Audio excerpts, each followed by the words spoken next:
All right.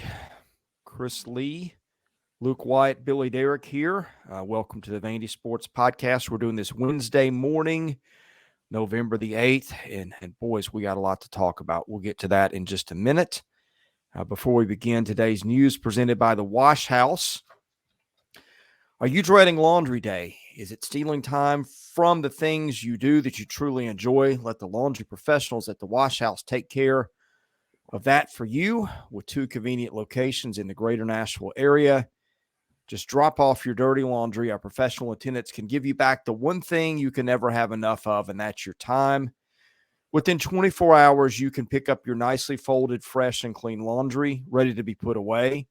Check out www.washhouseclean.com. Stop in today. Get your time back. Wash House also sponsors basketball season, which did not exactly get off to a rousing start last night with a loss to Presbyterian. We'll get into that shortly. Luke joins us on the guest line that is brought to you by the Murfreesboro Pure Milk Studio, presented by the Murfreesboro Pure Milk Company, a family-owned third-generation milk and ice cream distribution company located in Murfreesboro, Tennessee. They've got partnerships with Purity Dairy, Haagen-Dazs, Mayfield, Nestle. You can find them in northern Alabama, Chattanooga, North Georgia. Boy, we need some ice cream this morning. we might have to do ice cream for breakfast this morning. All the listeners may have to do ice cream for breakfast this morning. Because boy, Vandy fans need to pick me up after the last 5 days of athletic action, Billy. Isn't it interesting, Chris? You go through a football season like this, and Luke, both you guys have seen this throughout, the history of Vanderbilt athletics.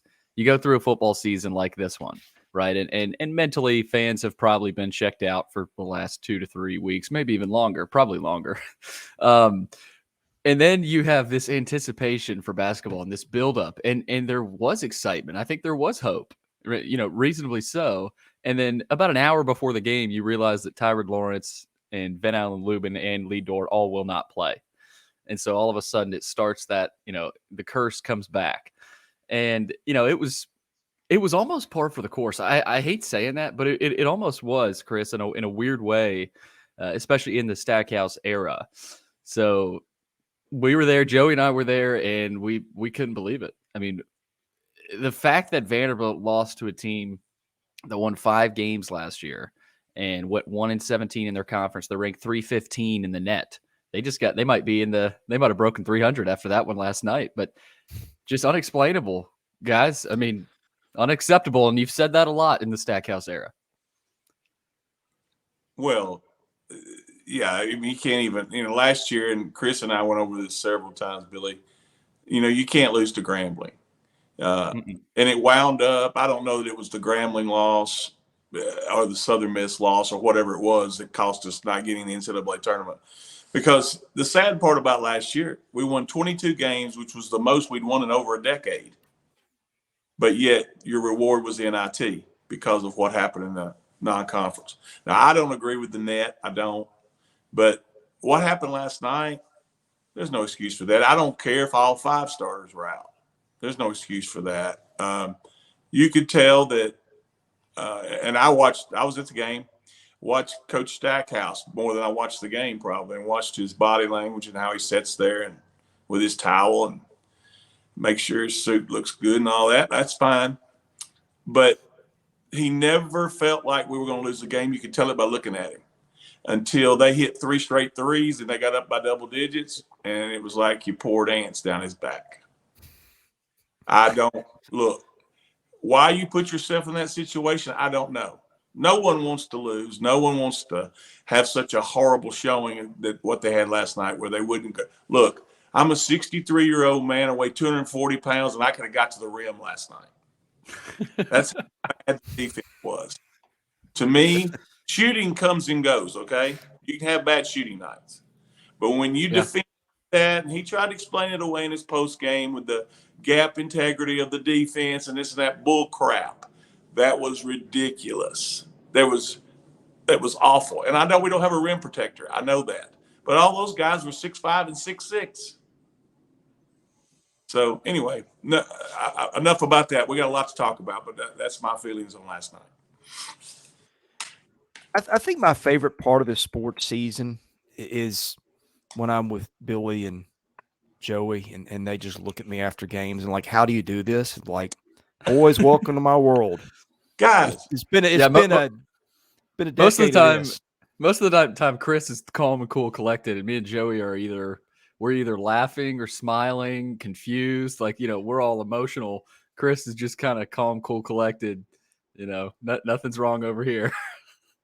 It's background noise at this point, honestly. And it's sad. It really is. It's sad to see what has happened to this basketball program. I mean, people just kind of expect football to be bad, and it's that's another topic. I could talk for 2 hours uninterrupted right now, and I won't. But let me give you a few facts of interest from last night. Presbyterian College, 955 students. That is half the size of Trevecca, which has 1,867. So you just got beat by a school half the size of Trevecca. People make a lot out of Ken Palm and net ratings this time. And look, they're guesstimates, right? Mm-hmm. The way Ken Palm does his, as I'm sure he accounts for roster talent and what it did elsewhere. And they also account for the last few years running, although I do wonder how many adjustments and how accurate you can be when it's so composed of portal. Like if you did this 10 years ago, you could probably say, hey, Kansas is ranked between 1 and 10 each of the last 10 years or whatever the numbers would be. And Holy Cross is ranked between 200 and 275, and that's your baseline of expectations. So that's a lot of what's built into this. But Ken Palm ratings, final Ken Palm ratings for Presbyterian, the last 10 years, starting with last year going backwards. 344, 263, 326, 335, 179. I looked it up. The coach that won 179, I'm thinking this guy probably bagged that and got out of there. He did, to Appalachian State.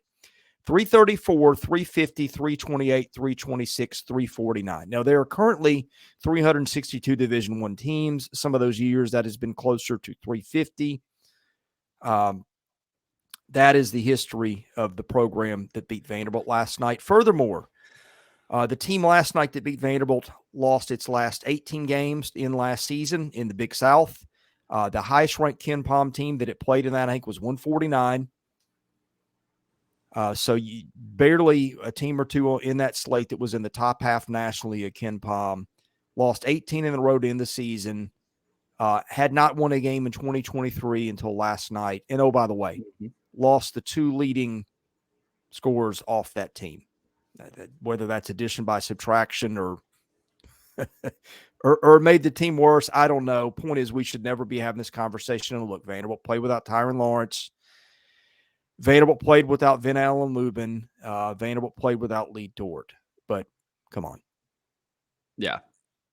Yeah, and they said that after the game, both Magnon and Stackhouse, right? They admitted they had enough, and you should have enough. As you said, Luke, you should be able to beat this team with your walk-ons. I mean, I think us three could have been out there and, maybe had a shot. I mean, that's how historically bad this program Presbyterian was and is. I mean, they've never been good. They were predicted ninth out of 9 teams in the Big South. I mean, they're the seller of that conference. So I don't even really know. Chris, is there any comparison to this? I mean, I think you tweeted this is the worst loss in the history of Vanderbilt basketball. And Luke, I know you've seen some bad losses, but I mean, does anything come close? This is go ahead, Luke, and then I'll give you my answer. I go back to the 70s. I'm an old fart. I've seen a few bad losses in non-conference. I remember the year we went to Sweet 16, we lost to Furman, and Furman was not a good team that year. And then, of course, last year. And then there's been others. We lost to the Citadel one time, I think. But the thing that gets me is, like you said, you've arranged for the students to be in the building. So you've got 1,500 students. There's maybe 5,000 at max in the gym, but it was a good atmosphere. Like you said, Billy, And then to come out, and I hate to point at effort. The first 5 minutes was pretty good. Camateros hit a couple of threes. You felt like, okay, we'll win this game by 20 points or 15 points, and everything will be fine. But when I saw the defensive effort, and they can say whatever they want to, it wasn't lack of effort. Either you didn't practice, it was so disjointed on offense when Ezra went out, never recovered from any of that. And how you could be that way, I know they've been practicing, we've been practicing. That looked like a team that wanted to win, cared about the result, and our team looked like they didn't care. And if you have that going on in game one out of the chute, I don't understand that. I didn't understand last year. Now, let me stop and say this. Again, and we say, well, the season's over. No, it's not. You got 30 games left. Are we going to lose all 30? No. But if you have efforts like that are sprinkled in your season, there's something wrong with the way the message. There's something wrong with the message. Yeah. And that's got to change. Whether we got guys hurt, 3 guys hurt, or whatever it may be. And, fans wonder why, maybe across the country, why hasn't Vanderbilt and Stackhouse broken through? Why have they not, been able to make the tournament? Why have they struggled? This is why. Games like this. I mean, you lose to Presbyterian, you lose to Grambling, you lose to Southern Miss, right? I know they've got SEC losses too, but those are explainable to some sort. There are just too many unexplainable losses in this era. And I mean, they keep happening. Game 1, opening night, boom. There it is. After an offseason of all this talk about, do as the Romans do, right? We're gonna quote beat the hell out of everybody. He said that at SEC Media Days. And I know he came back and said, he kind of walked it back a little bit, but still, I mean, that was a focus this offseason. It had to be. And to come out here in game 1, opening night, and look like that, there are no excuses for that. Well, what's really more inexplicable to me is how do you do what you did later on in the year? When you look like one of the best teams in the country, beat Kentucky twice, beat Tennessee, beat Auburn, how does it go from this to that? That I don't understand that. I've never seen that in my history of Vanderbilt in basketball. Never. If the Romans had 2 really good guards, and one of them wasn't playing, and the other one got his second foul with, I don't know, what was it, 16 minutes and 3 seconds left in the first half, whatever it was. Would the Romans have benched the second guy for 16 minutes? I mean, explain something to me.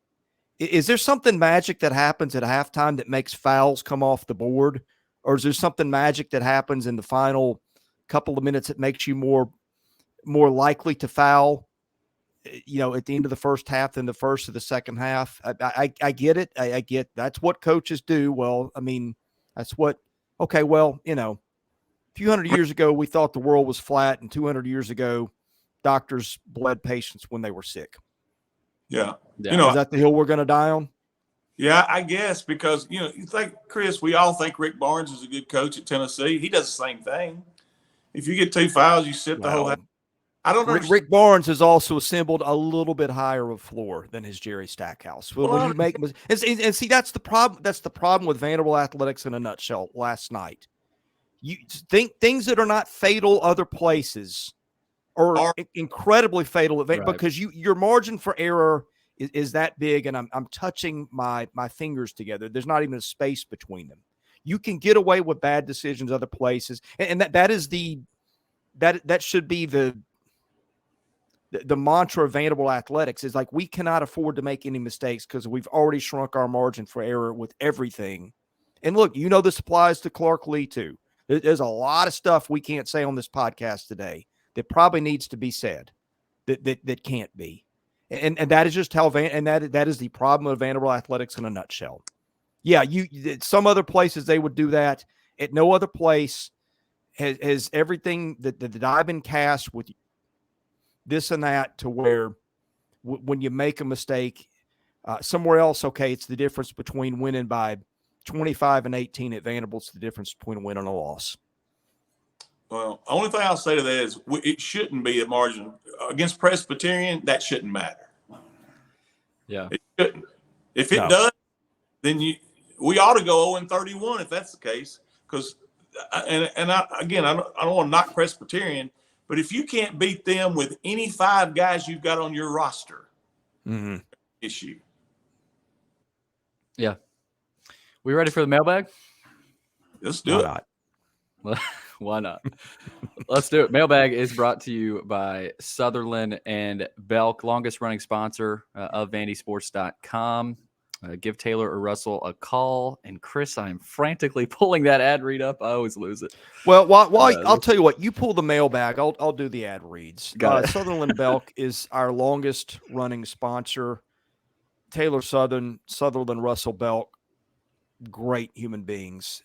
If you have been hurt in an accident, give Taylor or Russell a call, 615-846-6200. See what your rights are and if they can help. Guest line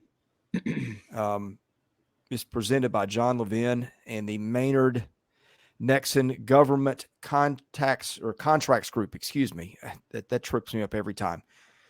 They advise government contractors on all aspects of their needs, a proud focus on matching legal solutions to business needs. They got their very own Chris Lee, who frankly might have ideas on how to fix things at this point because all of them have been tried at this point. Get somebody else.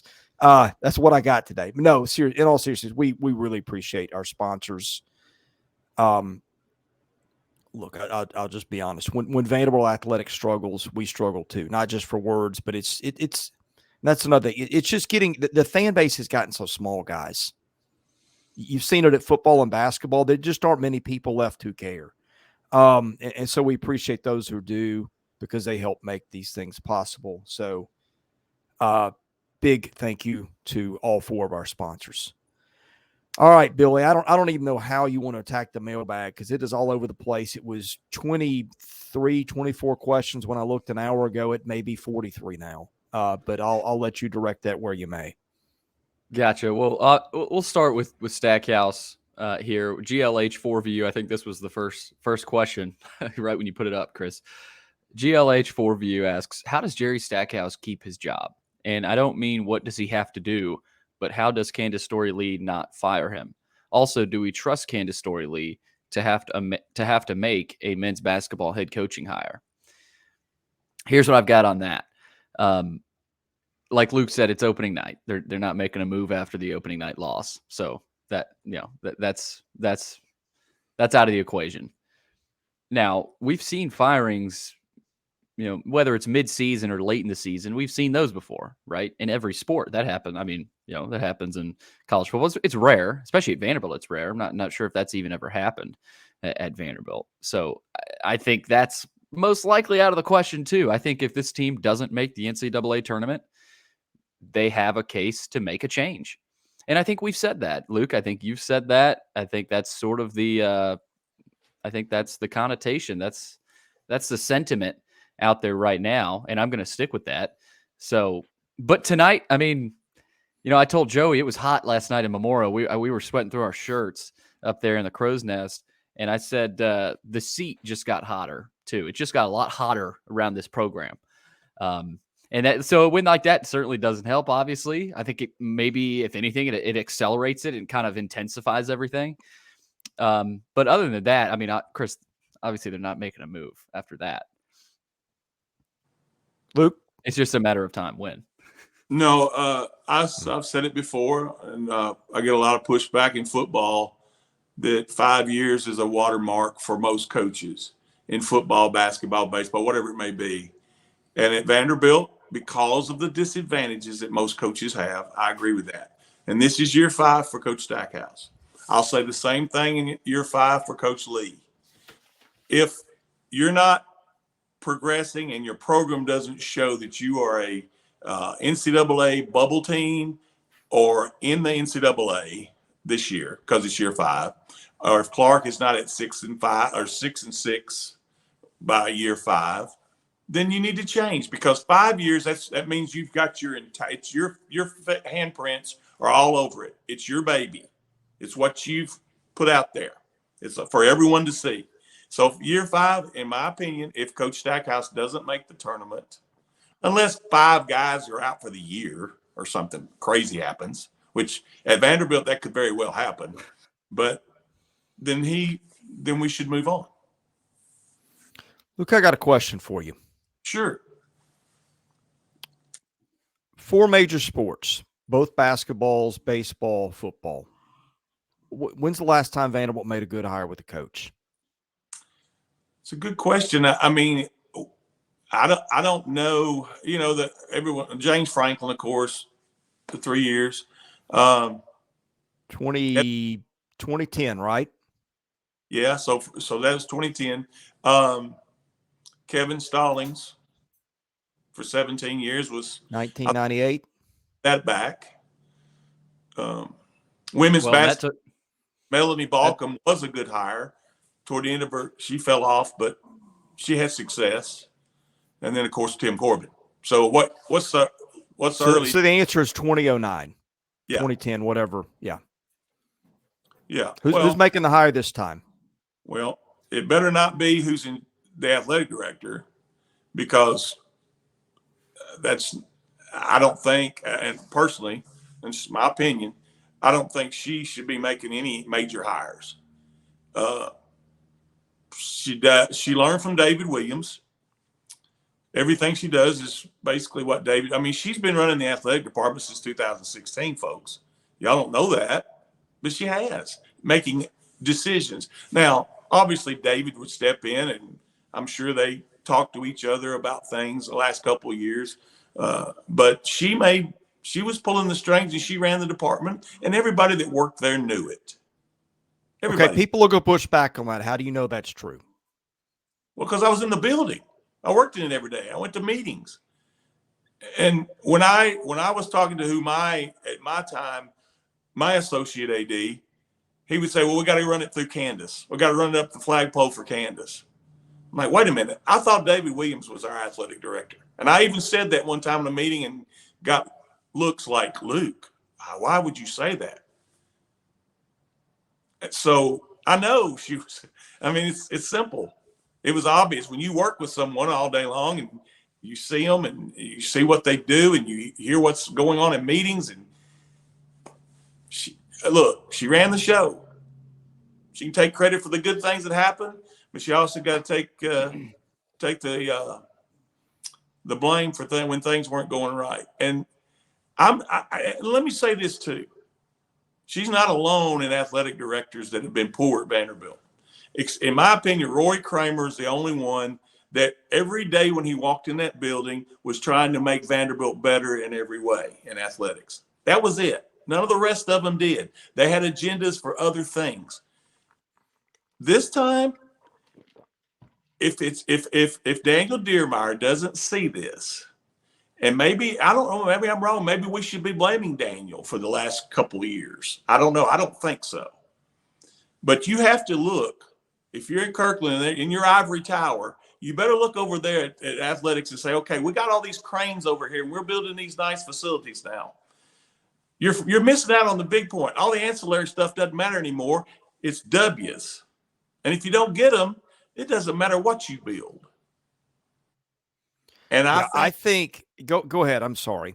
No, that's fine. And I think that you need an experienced athletic director that has been at a Power 5 possibly, or someone that cares. I mean, you got to, and I hate to always throw Tim Corbin out there, but Tim Corbin is not going to settle for that junk. Have you ever, and Chris, I know you've seen this. You've seen when we got beat by a bad, say, Belmont team or a bad Lipscomb team, and how Tim Corbin is. Yeah. I didn't see that last night in Jerry Stackhouse. Yes, that's a good point. Director. Let me just say this. I ran into our athletic director after the game against Auburn Saturday. I walked onto the elevator. She's standing behind me. She's smiling. Hello. I'm in a bad mood because we just lost. Now, I'm not a jerk. It's not the end of the world. It's a ball game. I get that. But how can you be smiling when you just got your butt kicked again? and you're the athletic director, you should be taking the steps instead of getting on the elevator, smiling at people and patting them on the back and say, thanks for coming. You should be, what can we do to make this better? That's just my opinion. That's all it is, an opinion.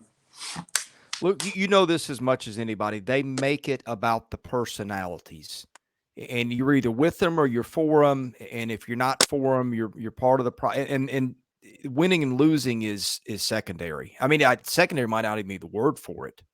And it's been that way for a while. I mean, look at the end of the 2020 football season. I'm not going to unpack all that again, but it's right out there in front of people. Yeah, no, you're absolutely correct. I just wish, and this is for people on the board, and this is for fans who may watch this that aren't on the board. I just wish you could have been at Vanderbilt at the tail end of my career, when I watched what was going on, had seen the efforts that were being made. Did we win all the time? No, under Roy Kramer and Todd Turner and Paul Houlihan. No, things weren't great then either. But the efforts were being made, and they were doing everything they could. Being held back on campus was a huge part of that. Not all these coaches are terrible. They're not. But they need everything, like you said a while ago, talking about the margins. They need everything, and they shouldn't have to worry about, is the air conditioning working, or do we have a big enough weight room, or whatever it may be. That stuff should just be given to them. Here's what you got. You're going to have the best we can give you for these student athletes to succeed. And the one thing that I've heard out of Candace's mouth and a lot of AD's mouth, David Williams' mouth, well, we want the student athlete experience to be the very best in the entire country. Well, it can't be unless you're winning. And I'm not talking about necessarily championships. I'm talking about being competitive. If you're not doing that, how can the athletic experience and student, how can that be good? No one wants I want to to ask you guys something. I was not at the gym last night. My son had a practice. I was watching from my phone. How many people were in the gym last night? Maybe 5,000 max. Maybe, okay. Yeah. Was that more or less than the number of Vanderbilt fans in attendance for the Auburn football game? Probably about the same. Yeah. How is that part of making the greatest athletic experience? Exactly. For your guys? And that's not been I don't know that there's been any focus on rebuilding the fan base. No, not that I can see. There isn't. The one thing, and I get a lot of pushback on this, and I'm sure I will after I say this. I've always been of the thought process of, look, I don't care if we have to eat the tickets, give them to Boy Scouts, whatever we got to do. Yep. We're not going to have 20,000 of the other team's fans in our stadium. There's a way to do that. There's a way to do that. And but it takes effort and it takes a plan. I don't have all the answers, no. But that's not fair to our kids. Our kids are the only school probably in the country. There may be a couple other private schools that have nobody at their games, but we're probably the only Power 5 school that never has a home game, really, except maybe when you play Hawaii or Alabama A&M. Well, and it's getting like that for basketball too. There have been times where they've been outnumbered in their own, and that was unthinkable if you grew up in this town in that gym. The only unthinkable. Before 2000, I think around 2000, I'm just guessing at a year here, circa 2000, that I ever went into Memorial Gym and we had more fans, or you could even hear the other team's fans when we played Kentucky. That was it. Yeah. Nobody, not Tennessee, not Florida, not Bama, none of them. And if there were 3,000 Kentucky fans in the building or 2,500, it felt like it was a big blue invasion. Right. And now it's hold my beer on that. Well, I point this out. So I know this can be done. Years ago, when the Kentucky fans came, they never got tickets down low. They were up in the 3F and 3L. That's the only place they would be. Now, it's like, oh, come on in. Come on in, Kentucky. We're glad you're here. We'll take your money. That's not supporting your student athletes. I'm sorry. Say what you want to. You're not helping your kids win. I've even seen employees of Vanderbilt bring other teams' fans and sit in their seats. I complain about it, and I get like, oh, Luke, you shouldn't care about that. Oh, yes, I should. If you're working at Vanderbilt, getting a paycheck for Vanderbilt, I don't care if you went to University of Florida. You shouldn't be bringing fans in to cheer against the kids that you're working with. Makes no sense. You think that'll happen at Alabama? Okay. Here's the problem, and we need to get on to the next thing, or we're going to be doing a 13-hour podcast. We're going to start a telethon. Look, here's the thing with Vanderbilt, and it's Vanderbilt's always attacking the critics rather than attacking the problems. That's always where its attention goes first, and that's why everything is where it is. It bleeds down to the head coach, who I don't see taking a lot of responsibility for things, and here we are. Yep. Here we are, and we got another question. Oh, you want to go look? Go ahead. That's enough. Okay. Let's see here. Bill, I think we're going to have to be selective today. We may want to do a part 2 next week or something, but and a lot of these I'm sure are going to be repetitive. So, yeah, a lot of them are repetitive. Let's see here. Here's a good one, and he's tagging you here, Chris. Baseball Bros. Since you always do a deep dive into the computer rankings at the end of the season in order to make your predicted bracket, do you think there's any way to really overcome this loss if we are indeed a bubble team? And I think that's a good one, Chris. I mean, because Presbyterian net is the tool, right? The net now, and they're 315, and Vanderbilt just lost to them. So what gives? Well, look, I don't believe this is what's going to happen, but I would have never in a million years thought that after Alabama, blew them to Anniston in that game last year, that they were about to win 10 of 11. So just forget. Look, every once in a blue moon, you will see a good team lose one like this. I remember, I think it was Kansas 3-4 years ago, lost to a team that was maybe Ken Palm 300. I could be wrong. I mean, they are rare. They're like a meteor of some size hitting the earth, but they happen. And look, I'm not comparing Vandy to Kansas, but I'm trying to frame the outer side of the discussion here. Yeah, I mean, if they go and win a bunch of games, they're 11-2 out of conference, whatever, go 500 in the league. Will it dock them a seed line or two? Yeah, it would. I think that everybody got hung up on the margin to victory thing last year and said it was Jerry not blowing teams out. I just don't think they were very good at that time. Yeah. The games they won when they got in that winning streak, most of them were last possession games. Those are coin flip games.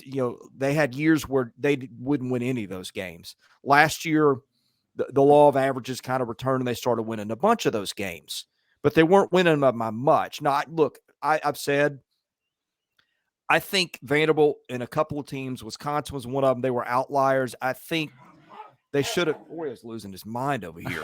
They should have thrown some of that out and said, here's a couple outlets. I would have put them in the tournament a year ago, but I understand why they didn't. I think the big thing that people missed was it wasn't like they were beating these teams, just blowing them out by 30, 40 points, and then they put in the bench and they end up winning by 10. These games were close last year for the most part, and they just were what they were. The bigger concern to me is if you're losing to Presbyterian in your first game, is that a sign of just an outlier outcome? Is that a sign of a bad team? If they're a good team, they can get back to the tournament. My concern is they're not a good team. Yeah, we got another. I mean, we'll wait and see, but I think that's where people are kind of missing it in all this. And they were not a good team the first 2.5 months of last season. They just weren't. And good teams tend to play close games against mediocre teams. Then they turned it on and it was different, but that's how I see it. Well, and the fact that this is game one, right? This feels like a bad omen for the season. I could be going too far there, but okay. Tyron Lawrence, say Tyron comes back, right? They beat Upstate, whatever. Greensboro is a good team. Boston College is good coming in here. San Francisco is good. They got to go to Memphis, right? If they play like that, Luke, there's going to be some more non-conference losses. And I looked over at Joey last night and I said, they play like this against anybody. I mean, they'll go winless, right? No, So, that's not going to happen. Billy, we talked about what constitutes or when should you decide to fire a coach.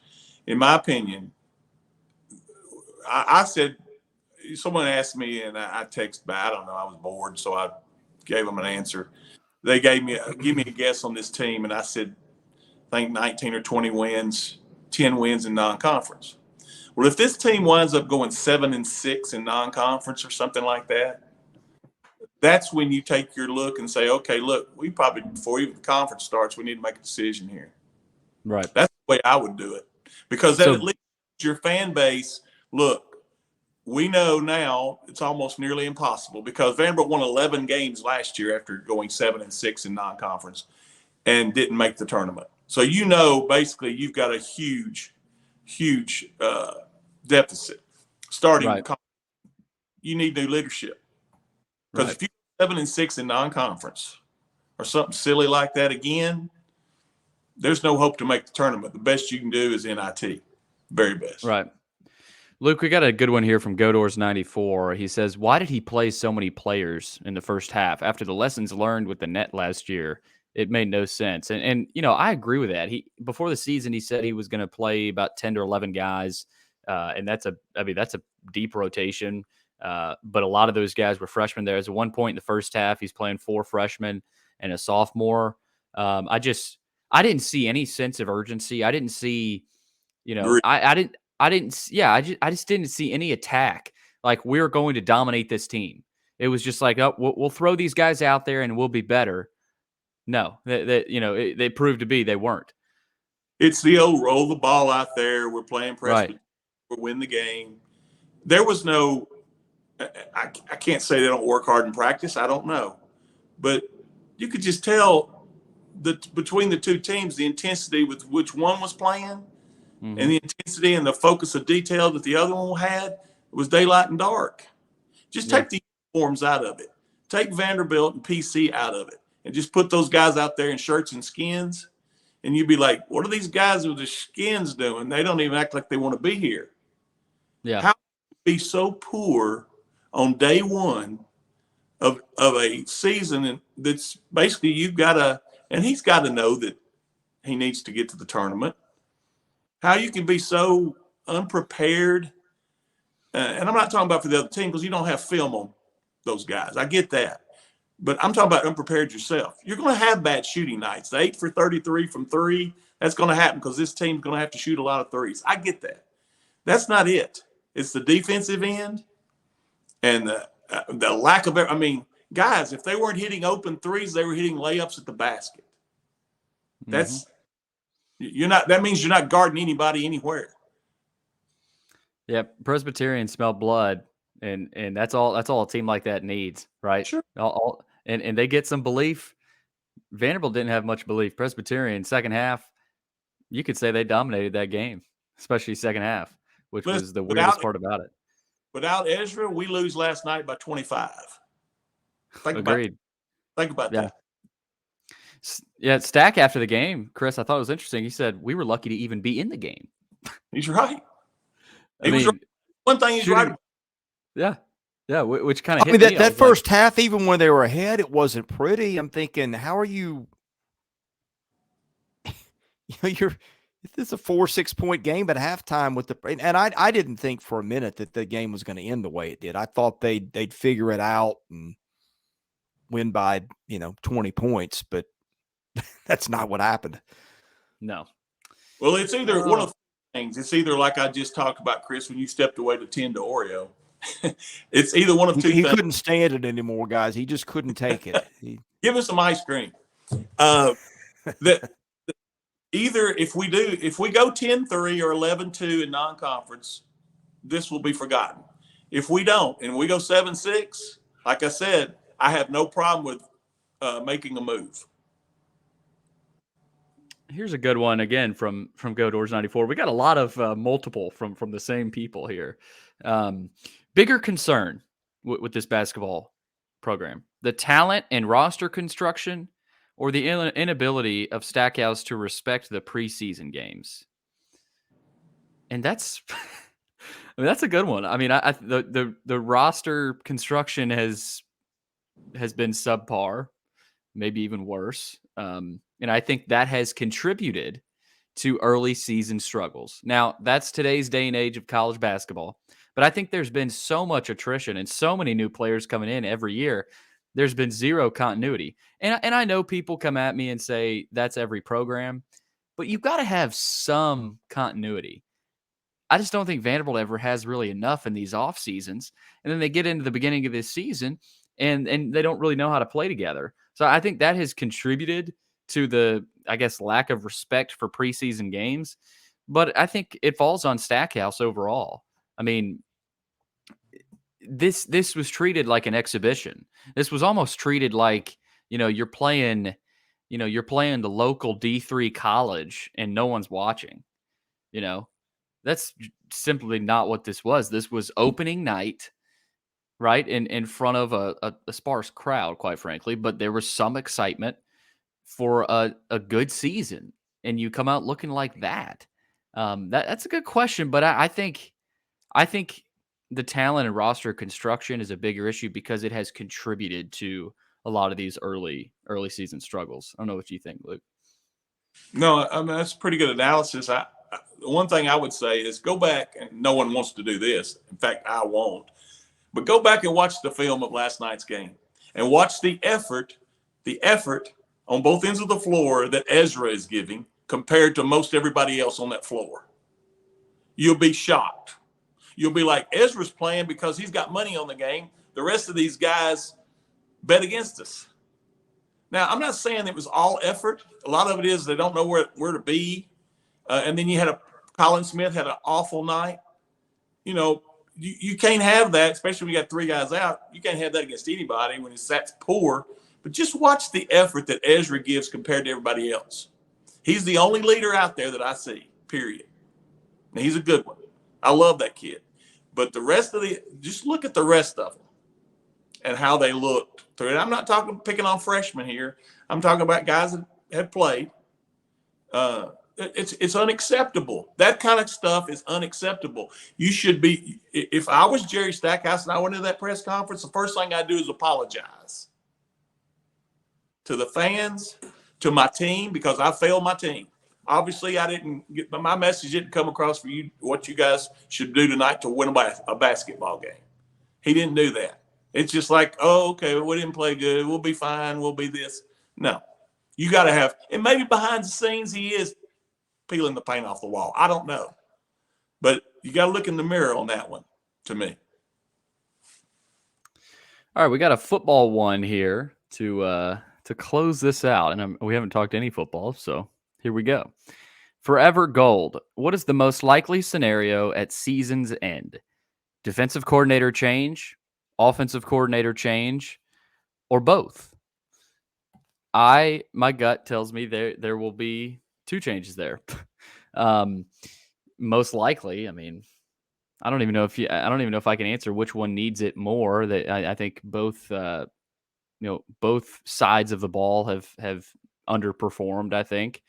I think y'all would agree there, but which of those scenarios would you do if you were head coach? Luke, I don't know if there's really a clear way to answer that, but we'll get your analysis. Well, in my opinion, and again, it's my opinion. I don't, just because I'm friends with Clark and like Clark doesn't mean anything. I'm talking what I think should happen and will happen. I think they'll lose 3 or 4 coaches. Some of them may move on, period. But I think 3 or 4 will be gone and be asked to be gone. I think you're going to have a head coach that looks at himself in the mirror and says, okay, what have I done to this point that's made this season a failure? How much of it is on me? And you look yourself in the mirror and say, okay, look, last year we got to 5. Why did we regress? I think I know the answer to a lot of that, but I'm not going to say it here. And then this, and I've said this before, the offseason, the retention of players that you want to keep there, the retention of these young guys that look very good. Some of those kids look very promising. The retention of those guys. If that doesn't happen and you see a mass exodus and we're not retaining them, and you basically go into year 4 treating it's going to look like year 1 again, then it doesn't matter. And it ain't going to matter who they hire next if he's gone in 5. So the university better sit down and support this coach because he cares. People, let's say this right quick. Let's look at Clark Lee and how he feels about Vanderbilt and look at Jerry Stackhouse and how he feels. Do you think there's a difference in how the care level? Oh, yeah. It's not even close. Okay. You got a guy that's impaled himself on the program. Yeah, the results hadn't been what we want. None of us, me included. But you at least got a coach that every second when he walks in that door is trying to make them better. So if you can catch a guy, whether it's Clark Lee or Joe Blow, that cares about Vanderbilt enough to try to make it better and doing everything in his power to do so, you better hang on to him for dear life. Because Vanderbilt's only had one coach in 100 years that's been a consistent winner. You got to go back to Dan Magooka. All right, I've had enough. Billy, if we put you to sleep, I saw a yawn there. Yeah, this seems to be a weekly occurrence. Well, here's I'm gonna answer a question with the question. When you start getting rid of people, who are you replacing those people with? Yes, that's a good point. Is there enough money to make good hires? I have a lot of questions about that. I don't know if they were founded, if somebody's going to get smart and say we're going to open the checkbook and we're going to give you whiz-bang coordinators like the rest of the league has. I do not know the answer to that, but to me that's and maybe there's a circle back on some bigger picture things when we in the show here in a minute, but that's my thought on it.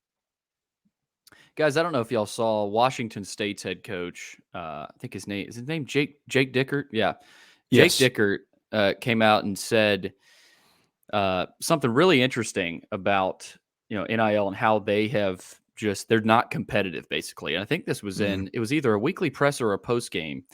He said, in recruiting, these kids tell you what they're getting. Oregon State probably has us by 10 times. Arizona has us by 20 times. USC, Washington, Oregon, who even knows? It's a whole nother planet. Dickert said he is very supportive of the players getting a piece of the puzzle and profiting off their NIL. But to think as a university and a program to be where we want to be, and we know we should be, it's going to be a huge part of it. It has to be, especially at the forefront of the football program. And, that's obviously somewhat coach speak. We've heard it before, but in season, I think there's a lot of coaches around the country this season in particular that maybe thought they didn't have to dive headfirst into it and thought maybe they could survive without doing that.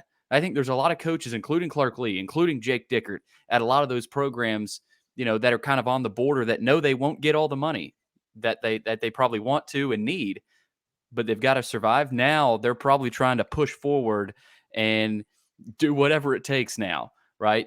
And so I think there's been a shift, and Clark even talked about it on Tuesday. I don't know if you were there, Chris. I saw where Clark had talked. He had brought up NIL, transfer portal, and things like that. So, there's a mental shift there. I just thought it was interesting. Jake Dickert, I watched the video. There's a Twitter video about a couple of minutes long. I watched it. I couldn't stop thinking about Vanderbilt and where they're at right now, too. Yeah. Right. Luke, I want to ask you a question. And we both got a little bit of knowledge on this that we probably can't get into, but if you had to take a percentage of what Vanderbilt's NIL was for football last year, and compare it to, say, the top third of the league in terms of the budget those schools had, what would you put Vanderbilt's budget for football NIL as a percentage of that top third? I've got a range in mind, but I want to let you speak before I give you my answer. It was around 10% of what everybody else said. I was thinking maybe more like 2 to 5. And here's the I know they don't want to create a transactional program, and I get a lot of the reasons that Clark Lee has, but if you're going to be, we want to make this the best student athlete experience in the country.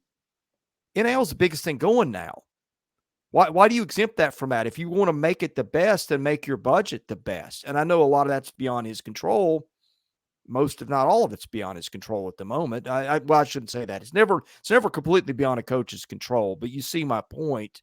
Yeah. And I know people still have an objection to that, but well, they should want to come here because it's Vanderbilt and this, but look at the history.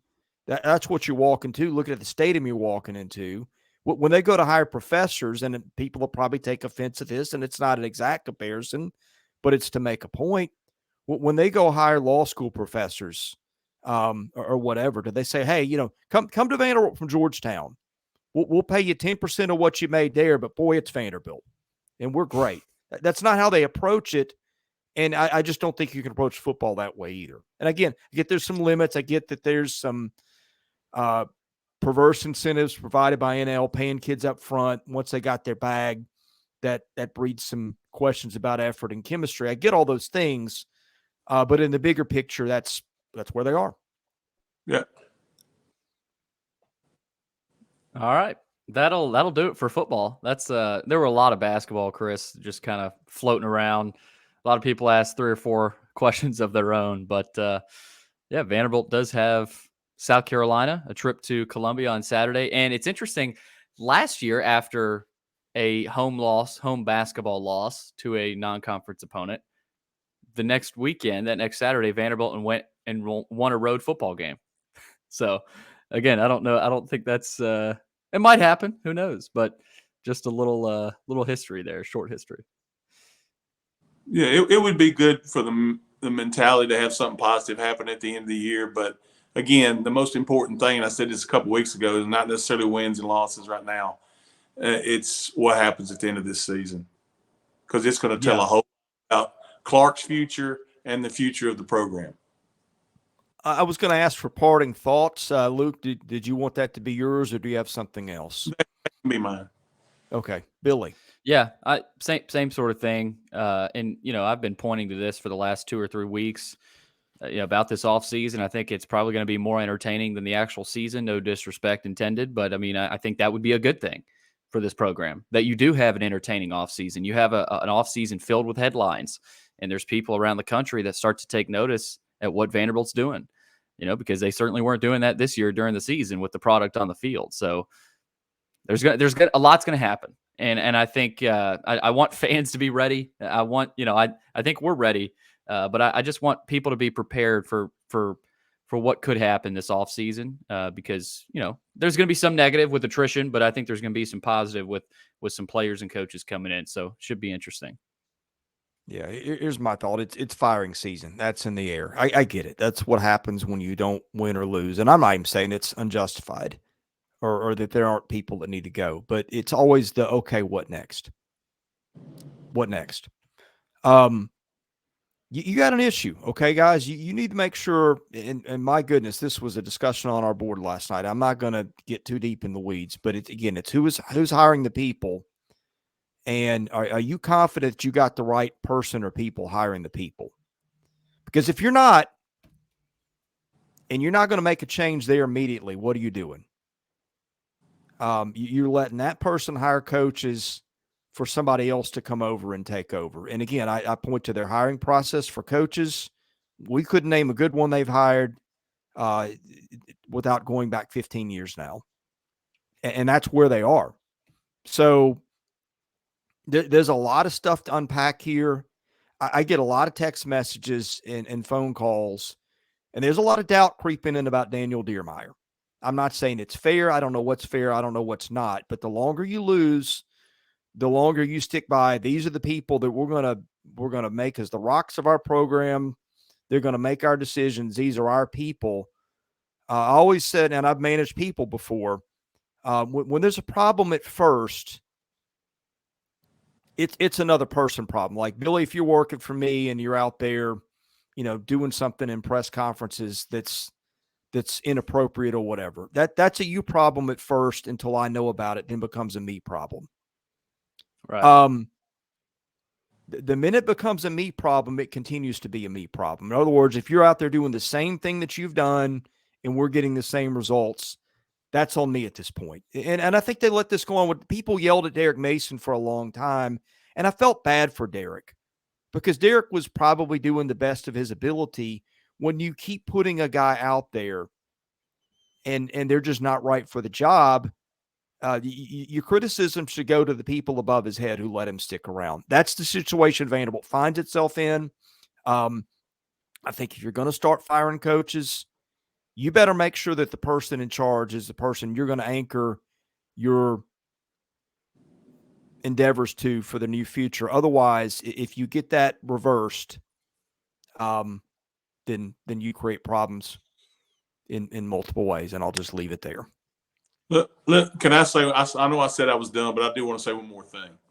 For everyone out there who doesn't think Clark is the guy or whatever, that's fine. But I will tell you this, when Clark knows that he can't succeed, he'll walk. Yeah. I promise you. Well, and here's the other thing, and I've talked to people on committees that make these decisions, and I don't mean the one that they threw out for show when they hired the AD with, that I called the Noah's Ark committee with a little bit of this, a little bit of that. I mean the people that make decisions, and the criteria are always the same when they're picking a new person for a job. It either checks boxes or it is somebody that it's always phrased this way, that we can work with, that understands Vanderbilt and the way we do things there. That's always been the nature of their hires. They do not want somebody who's going to come in and rock the boat. They want somebody who can take their orders and do things like the school wants them done. That dictated the last few hires in athletics. Until culture changes, that will dictate the ones going forward as well.